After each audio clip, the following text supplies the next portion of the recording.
Untuk menghantar email broadcast kepada subscribers yang berada di dalam kempen autoresponder anda, maka login ke dalam akaun autoresponder dan seterusnya pergi ke letters dan create new letter. Ya. Sama prosesnya seperti kita membina email follow up. Jadi isikan segala butiran email yang ingin anda kirimkan kepada prospek anda. Saya akan skip bahagian pengisian ini kerana langkah-langkah pengisian email telah pun ditunjukkan pada video sebelum ini. Setelah anda selesai mengisikan email yang ingin dikirimkan kepada kesemua subscribers anda, tekan pada butang Save this letter.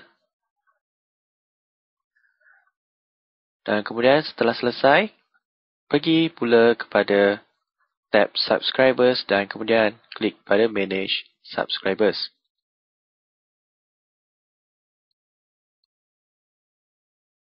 Seterusnya, pilih Broadcast to this group.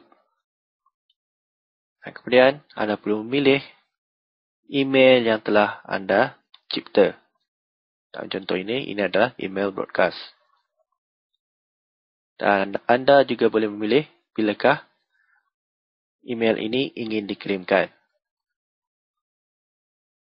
Dan kemudian, setelah selesai memilih konfigurasi, maka tekan Broadcast Letter.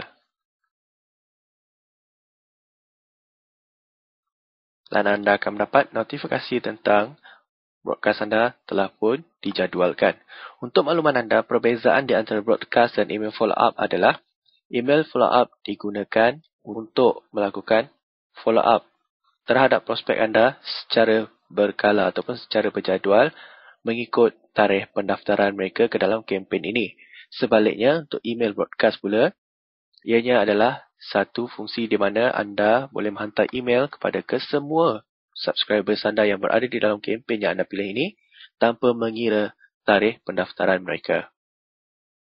Jadi untuk itu saya akan semak email saya untuk melihat apakah email broadcast ini telah pun tiba ke dalam inbox. Jika anda lihat di sini, saya telah pun menerima email broadcast yang telah saya tetapkan pada halaman latest ini.